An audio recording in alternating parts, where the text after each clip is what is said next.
할렐루야. 이번 저와 여러분과 교회 속에 죄나 평강과 축복이 넘쳐나기를 주님의 이름으로 축원합니다. 오늘 헬간에서 4장 1절에서 12절 말씀을 가지고 예수님 재림과 그리스도의 삶이라고 하는 제목의 말씀을 가지고 말씀을 전하겠습니다. 우리 믿음의 목표가 뭐냐면요, 하나님 나라가 이루어지는 것입니다. 그리고 이 하나님 나라는 예수님이 세상에 오심으로 이미 도래하였고, 우리는 예수님을 믿음으로 한 나라의 백성으로 하나님과 교제하며 살고 있습니다. 이것은 우리는 하나님의 나라의 현재성이라고 말합니다. 하지만 아직도 하나님 나라가 완성되지 않았습니다. 하나님 나라가 완성되는 것은 주님이 심판자로 재림할 때입니다. 이것을 우리는 하나님 나라의 미래성이라고 말합니다. 그래서 예수님이 오심으로 드디어 하나님 나라와 주님의 재림으로 완성된 한 나라에서 우리는 살고 있는 것입니다. 그런데 우리가 하나님 나라에 우리가 들어가는 자의 문제는 현재 우리가 어떤 내가 삶을 내가 살았냐에 따라서 달려있다라는 사실이죠. 대리가교회는요, 바울과 실라 그리고 데모다가 제2차 전도 여행중에 세운 교회입니다. 마게도니아의 수도이며 항구 도시에 위치해 있습니다. 유럽에 처음으로 복음이 접하는 곳이 어디냐면요, 빌립보 교회가 유럽의 최초의 교회입니다. 그리고 두 번째로 전파된 것이 바로 이 곳입니다.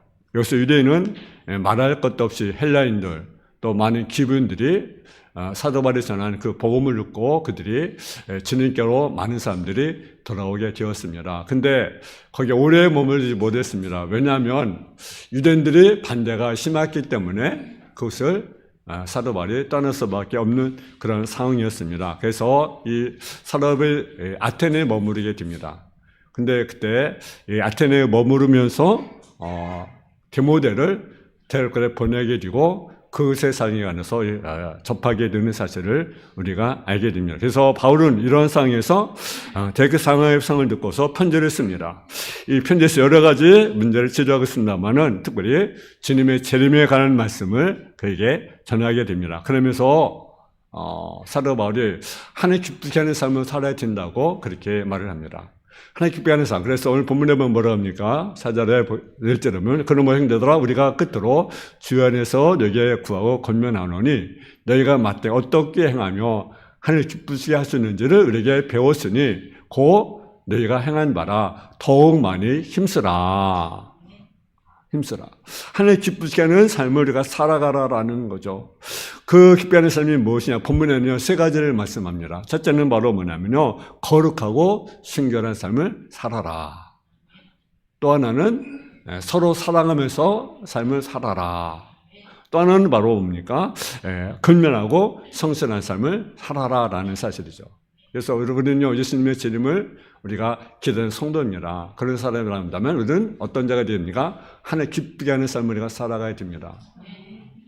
첫째는 뭡니까? 거룩하고 순결한 삶을 우리가 살아가라라는 거죠.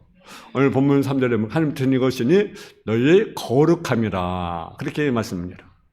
바울은 우선적으로 세상 사람들 구별되는 삶을 우리가 살아가야 된다는 것을 말씀하고 있습니다. 그래서 하나님 뜻이 바로 뭐냐? 거룩함이라고 하는 거죠. 거룩이 하는 뜻은 어떤 뜻이냐? 이 말은요, 셈족 기원을 가지고 있다고 한다면 이 말은요, 바로 분리, 잘라냄을 표현하는 어근으로 왔다고 볼 수가 있습니다. 이것은 신전 목적에서 사람이나 또 물건을 구별하는 데 사용되었는데, 그리고 후에는 하나님께 바쳐질 어떤 물건이나 어떤 인격적인 상태를 적용되었습니다. 그래서 거룩은 어떤 목적에 의해서 분리된 것과 거룩한 분에게 바쳐진 것을 포함하고 있습니다. 하지만 이 의미는요, 유저로 사용될 때 세상과 구별되는 것을 우리가 가르치고 있습니다. 사도 바울은요, 우리에게 세상 구별된 삶을 살아라 말씀하고 있습니다. 이번에 뭡니까? 음란을 버리고 각각 거룩함과 존귀함으로 자기 아내를 대할 줄 알고 하나님 모르는 이방인과 같이 세교를 따르지 말라. 여기서 음란이라는 것은 뭘 가리킵니까? 합법지 못한 그런 성관계를 가리키는 거죠. 하나님 원하지 않는 방법으로 인해서 관계를 맺는 것을 가리킵니다. 그래서 성경이 말하는 방법이 아닌 비합법된 성관계를 가리킵니다. 예를 들어 말하는 아내가 남편 아닌 다른 남자와 관계를 갖는다든가, 아니면 남편이 다른 여자와 관계를 갖는다든가, 또 결혼자 이성 연애 관계를 갖는다는 것, 또 결혼한 태도 외에 혼의 정서를 가는 것, 또 동성애, 요즘 동생이 얼마나 날립니까? 참 그런 일이 있으면 안 되겠죠. 기도 동성애. 근데 이것이 합법화하려고 하는 그런 모습을 우리가 보여주죠. 여러분, 이런 것들을 가리킵니다. 이런 것들을 바울은요, 30세는 이것을 버려야 된다. 그러면서 뭐랍니까? 각각 거룩함과 존귀함으로 자기 아내를 대할 줄 알고. 거룩함. 여기서 이 말씀 번역이 상당히 까다로운 말인데, 우리 번역에는 아내라고 번역할 때 헬라어 말은요, 그릇이라는 말입니다. 그릇. 아내라는 것은 그릇. 그러니까 아내는 깨지기 쉬워요. 그죠? 왜? 그릇이기 때문에. 그릇이. 그러니까 자꾸 연약한 그릇으로 알고 우리가 자꾸 사랑해 줘야 합니다. 아멘.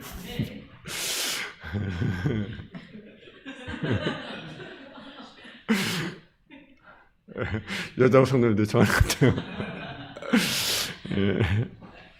그래서 한글에는 아내로 번역할 수도 있고 또 무엇을 번역하냐면 몸으로 이렇게 번역합니다. 이 말은 몸이라고 이야기하고 각각 자기 몸을 통제하는 걸 배워야 한다라는 거죠. 여러분, 개인적으로 몸이라고 번역하는 참 좋습니다. 그래서 전적으로 거룩함과 존귀한 방법으로 자기 몸을 잘 통제해야 된다라는 거죠. 그래서 신자는 자기 몸 아무렇게나 사용해서 안 되고 거룩함과 존귀한 방법으로 사용이 된다라는 거죠. 그래서 이 점을 강조해서는요, 이방인들 예로 들었습니다. 하나님이 모르는 이방인같이 세교를 따르지 말라. 그리고 바울은 일의 분수를 넘어서 형제를 하지 말라. 이것은 하나님의 정해진 경계를 넘어 형제를 해할 수도 있다라는 거죠. 나쁘게 할 수도 있다라는 거죠. 형제를 나쁘게 하거나 이용해서는 안 된다는 말입니다. 이것은 이방인과 같이 자신의 세교를 만족하기 위해서 다른 사람을 해하거나 또 다른 사람을 이용하는 모든 것을 말합니다. 그런데 오늘날은 이런 일이 얼마나 많이 일어납니까? 그렇잖아요? 깨라가의 선으로 성을 상포하는 경향이 공공연하게 이루어지고 있습니다. 개인만 아니라 또는 나라적으로 이루어지고 있다는 사실이죠. 심각한 것 아니겠어요? 헬라사회도 그랬습니다. 바울이 이러한 당시 이방문을 이해하고 델레꺼 교회에 이미 가르칩니다. 그래서 우리가 너에게 미리 말하고 중요한 것 같이 이 모든 일을 주께서 신원할 주심이라고 델레꺼 4장절에 말씀합니다. 우리가 너에게 말하고 중요한 것 같이 이런 일을 해서는 안 되라는 거죠. 바울은 하나님께 세교를 위하여 이 인간의 성을 상품화하고 윤락하는 행위 모든 것을 보시고 하나님은 심판하는 사실을 우리가 알아야 된다는 거죠. 그럼 왜 우리가 거룩한 삶을 살아야 됩니까? 왜 깨끗한 삶을 우리가 살아야 됩니까? 우리 한번 7절, 8절 한번 보겠습니다. 8절, 4장 7절, 8절. 우리 같이 묵상합니다. 시작. 하나님 우리를 부르심은 부정하게 하심이 아니요 거룩하게 하심이니 그러므로 저버린 자는 사람을 저버림이 아니요 내게 성령을 주신 하나님을 저버림이니라. 아멘. 여기 보니까 우리를 부르신 목적이 뭐랬습니까? 거룩하게 하십니다. 그러니까 하나님 여러분이 어떤 삶을 살기 원하십니까? 거룩한 삶을 살기를 원하신다 라는 거죠. 그러니까 우리는 거룩해야 됩니다. 왜? 하나님이 우리를 부르신 목적이 바로 거룩함. 근데 이걸 저버리는 자는 누구를 저버리는 것입니까? 그의 성령 주신 하나님을 저버립니다. 뭘 주신? 성령 주신 하나님을 저버리는 것이다. 그러니까 사실 우리가 거룩한 삶을 살지 못하는 것은요, 성령에 거지 않는다는 거예요. 왜? 하나님 거룩한 사람이잖아요. 그죠? 하나님 거룩한 분이잖아. 그러니까 뭘 너희가 성령 주신 거 아직 모르느냐? 그렇게 말씀하지 않았어요. 그러니까 우리는요, 하나님 우리 말씀하신 것처럼 어떤 삶을 살아야 됩니까? 거룩한 삶을 우리가 살아가야 된다는 거죠. 거룩한 삶. 하나님 우리를 그렇게 부르셨기 때문에 그렇습니다.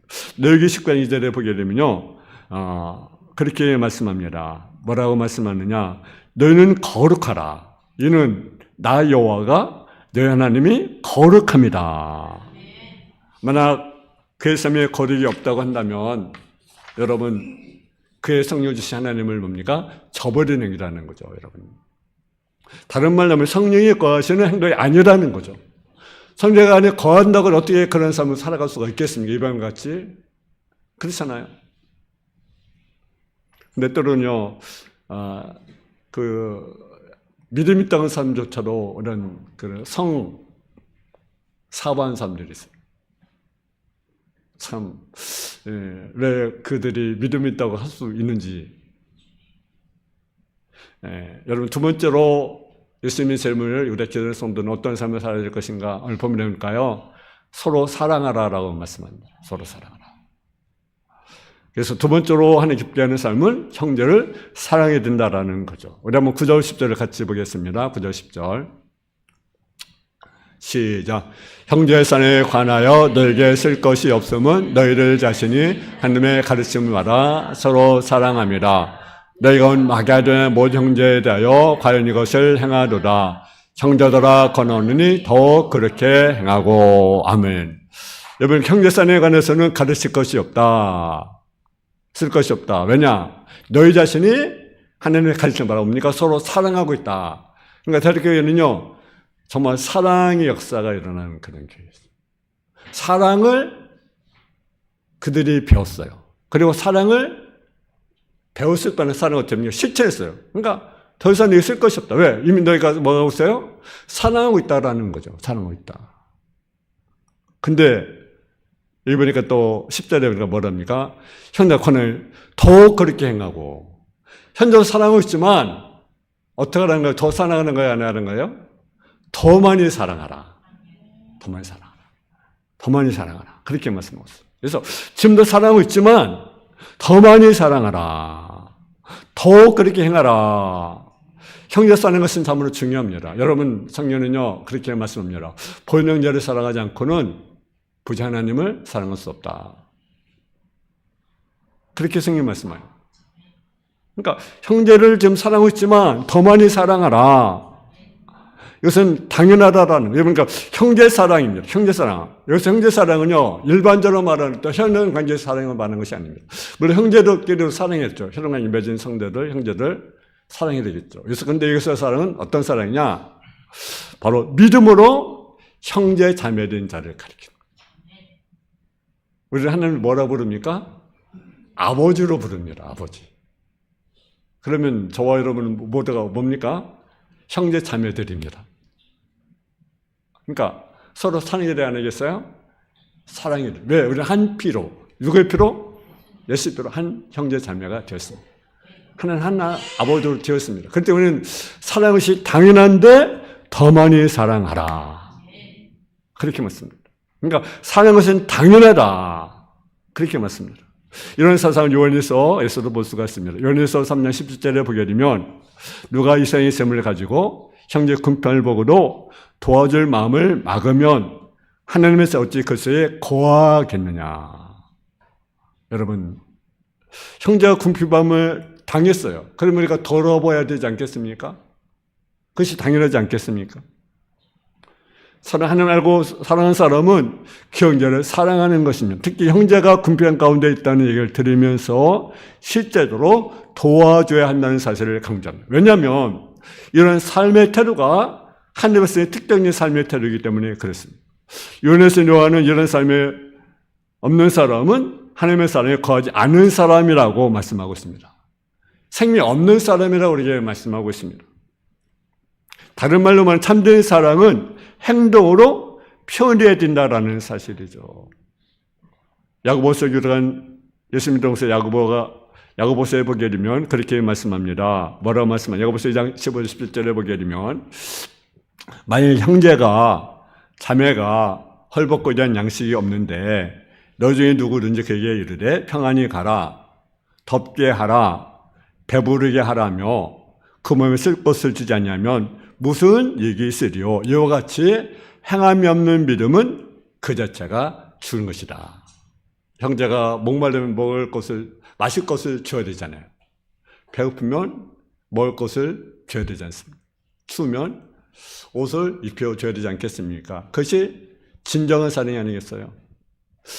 저는요, 그 시편 41편 1절 이하 이렇게 이제 제가 읽는 건데요.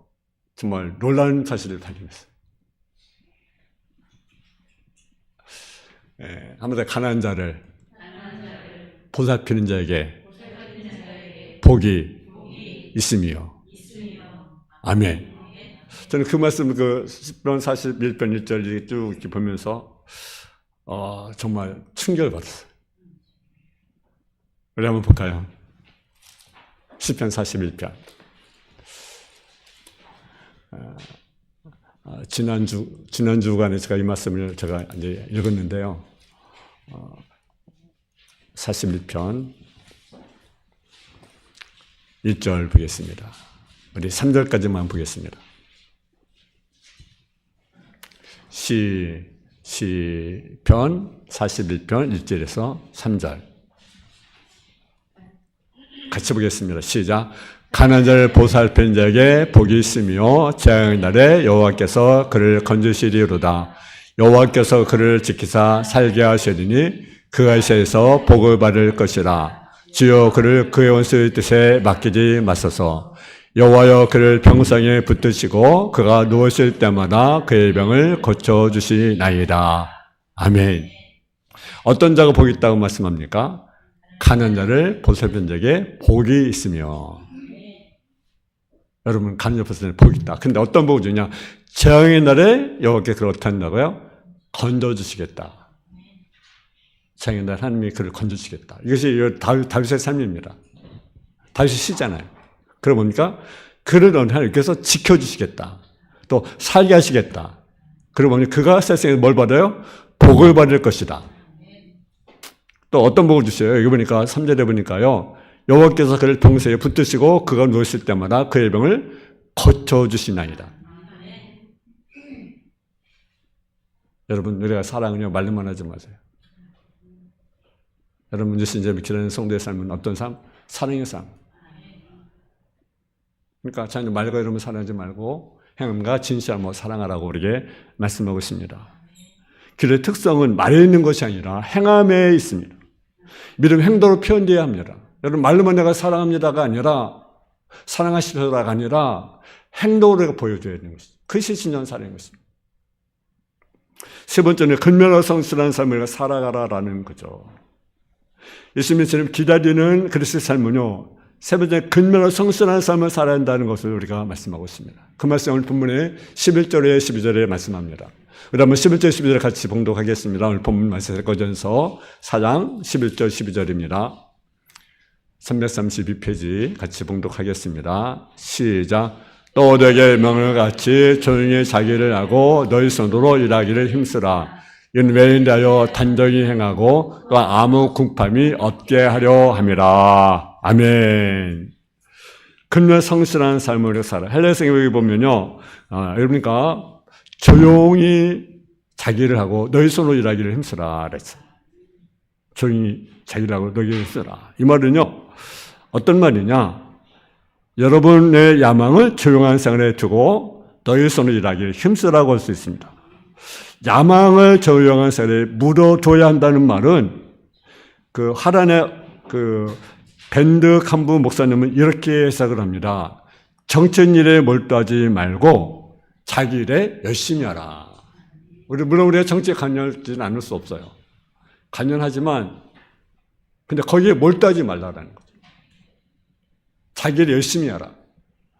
정치인을 위해서 우리 기도해드리고 또 우리 정치에 대해서 관심이 없을 수는 없지만 거기에 몰두하지 말라라는 거죠. 몰두하지 말라.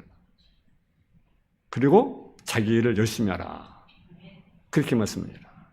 우리 번역은요, 시끄럽게 떠들지 말고 종이 자기 일에 열심히 하라는 뜻으로 이해할 수가 있습니다. 단체일 교육 가운데는 자기 일은 열심히 하지 않고 남의 일에 간섭만 하고 일만 만드는 사람이 있었다는 사실이죠. 그래서 데려가서 3장 10절 11절은 우리가 너희 가운데 게으르게 행하여 도무지 일하지 않냐고 일을 만들기만 하는 자들이 있다 하니 이런 자들에게 우리가 명하고 예수가 그래서 관을 종이 일하여 자기 양식을 먹으라 하노라. 여러분 말만 하지 말고 조용히 자기를 충실할 것을 우리가 말하고 있습니다. 여러분 그때 당시 헬라 철학은요 육체 노동을 싫어했습니다. 그리고 헬라인들 육체 노동은 자유인의 분을 떨어뜨리는 걸로 그렇게 생각합니다. 그래서 육체 노동은 뇌만 하는 것으로 이렇게 받아들였습니다. 그래서 육체 노동을 천인하게 여겼습니다. 우리 그 나라 역사도 마찬가지입니다. 정말 유교 문화가 돌아가지고 아주 일하는 노동자들을 아주 천하게 여기는 그러한 사상이 그런 모습이 우리 속에 은연히 있어요. 은연히. 여러분, 그러나 여러분 성경은 여러분 일하는 것을요, 여러분 성경은요 성경적으로 이렇게 말씀합니다. 아멘. 예, 우리나라 유교 문화 영향을 많이 또 받았는데요. 그래서 가진 자들의 유익을 위한 수직 문화, 상응윤리가 중요했어요. 그래서 일하는 사람들, 그런 농민들이나 이런 사람들을 좀 무시하는 그런 경향이 없잖아 있었던 것을 우리가 보게 됩니다. 신문서열. 근데 요즘에는 이러한 문화가 점점 이제 바뀌어지고 있는 것을 우리가 보게 됩니다. 잘못된 문화. 그 가운데 김경일 교사 쓴 공자 죽어야 나라 산다는 책에 이러한 유교를 가르쳐 뭐라고 하느냐. 사회 전체를 복음되게 하는 시커먼 곰팡이라고 말하고 있습니다. 사람 잡는 유교라고 그렇게 표현합니다. 여러분, 우리 기독교는 자기 손으로 땀 흘려 일하는 것을 미덕으로 삼습니다. 근데 어느 날 때로는 사기를 치고 또 공갈로, 폭력으로, 권력으로 이용해서 자기 이익을 챙기는 사람들이 참으로 많이 있는 것을 우리가 보게 됩니다. 바울은 여기서 말로만 떠들지 말고 조용히 자기 일에 최선을 다하는 삶을 살라고 말씀하고 있습니다. 왜냐? 이유가 있어요. 12절을 보니까 이는 외인에 단정히 행하고 또한 아무 궁팜이 없게 하려 합니다. 아무 외인에 단정하고 아무 궁함이 없게 하려 합니다. 이 말은 뭡니까?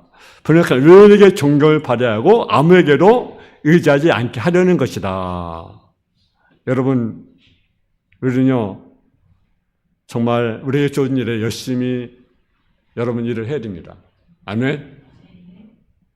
성도들이 새벽부터 또 저녁까지 수하는 걸 보면 참 안타깝기도 하고 또 보람 있는 얘기로 그렇게 생각도 하고 그런데요. 여러분, 일하는 것이 축복입니다.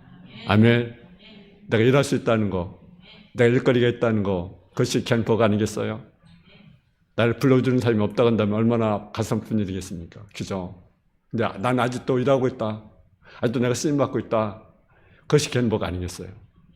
여러분, 수입이 내가 많고 적음을 떠나서 내가 일할 수 있다. 이런 감사하시기 바랍니다. 아멘. 여러분, 예수님이 제일 가까운 이때 우리는 어떤 삶을 살 것인가? 거룩한 삶, 순결한 삶을 살아가야 합니다. 그리고 우리가 사랑의 삶, 형제를 사랑하는 삶, 말로만이 아니라 정말 행함으로 우리가 사랑을 실천할 수 있는 삶, 그리고 정말 근면하고 성산을 살아감을 통해서 주님의 신부로서 정말 하나님을 기쁘시게 하는 저와 여러분 다 되어주시기를 주님의 이름으로 축원합니다. 사랑의 아버지 하나님, 은혜와 사랑을 감사합니다. 예수님이 주님이 맥한 이때 우리 그리스도인이 정말 순결하고 우리가 거룩한 삶을 우리가 살게 하여 주시고 또 형제를 사랑하는 삶을 우리가 살아갈 수 있도록 주여 도와주옵소서. 말만이 아니라 행함과 신실함으로 우리가 사랑을 실천할 수 있는, 사랑을 행할 수 있는 그러한 삶을 우리가 살아가게 해주시고 또 근면하며 성실한 삶을 살아감을 통해서 정말 하나님을 기쁘시게 하는 성례의 삶으로 주님께 영광 올려드리는 성례의 삶의 모습이 되게 하여 주옵소서. 예수님의 이름으로 기도했습니다. 아멘.